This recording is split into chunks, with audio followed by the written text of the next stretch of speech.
The big question going into this review was simple: can the Galaxy A57 finally deliver something close to flagship level performance in a mid-range Galaxy phone? That was the same question people had with the Galaxy A56, which was already Samsung's most polished mid-range phone at the time. So, does the Galaxy A57 answer that questions with a yes, a no, or something in between? And just as important, are the rest of the phone's features strong enough to justify the highest price Samsung has ever asked for one of its main mid-range models? Let's find out. The first thing you notice when you hold the Galaxy A57 is how light it feels.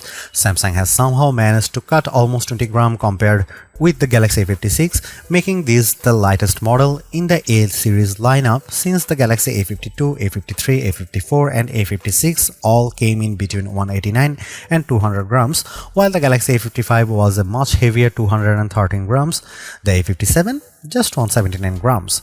Samsung also made the phone thinner. The A56 was already 0.8mm thinner than the A55, and now the A57 trims off another 0.5mm. Slimming down its phones has clearly been one of Samsung's main design goals over the past couple of years, and to its credit, the company keeps doing it well.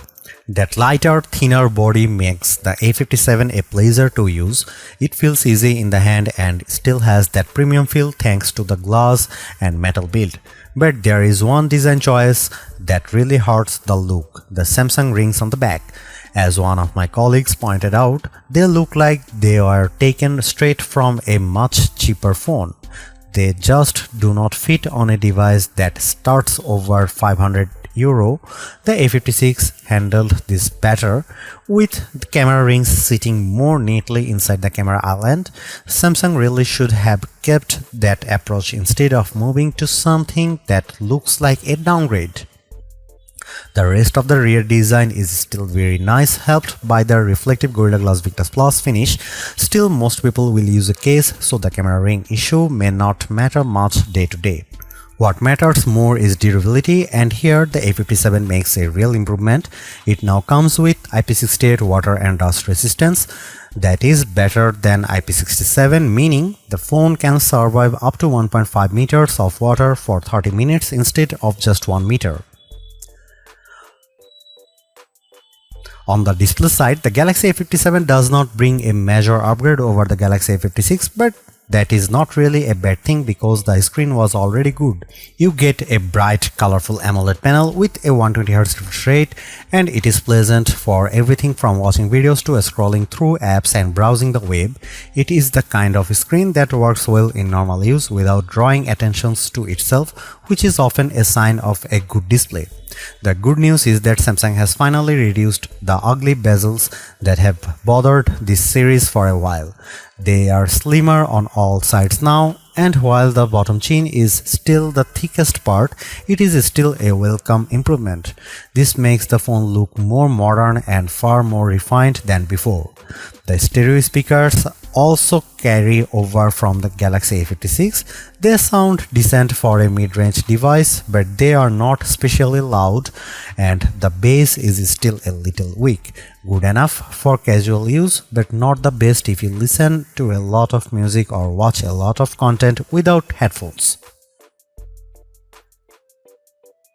The Galaxy A57 uses the same rear camera setup as the A56. That means a 50MP main camera, a 12MP ultra-wide camera, and a 5MP macro camera. Because the hardware is unchanged, the results are mostly the same too. In daylight, the A57 takes excellent photos with strong dynamic range and accurate colors.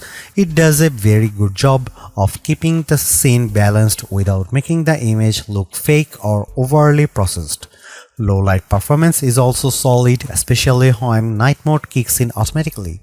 The phone handles darker scenes well enough for a mid-range model, and the main camera is still the strongest part of the setup. The ultra-wide camera continues to be usable in bright conditions, but image quality drops once the light gets worse. That is still pretty normal in this segment, but it would have been nice to see a little more consistency.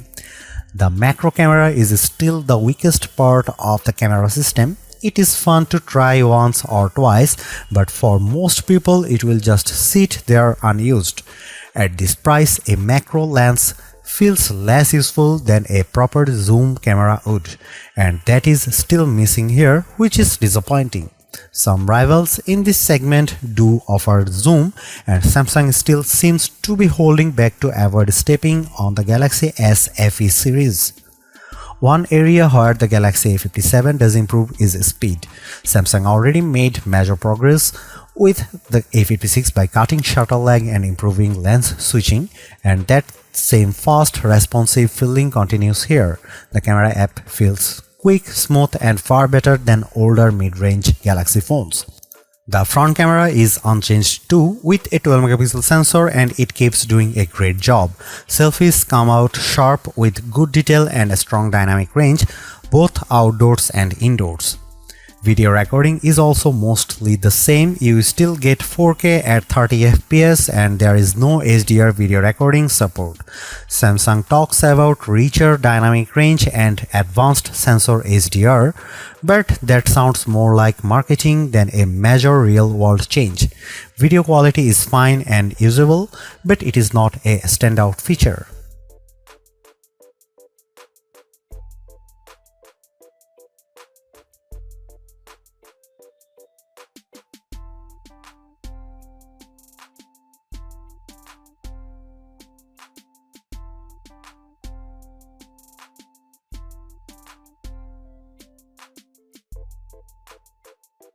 With the Galaxy A56, Samsung made a real leap toward making a mid-range Galaxy phone feel smooth in everyday use.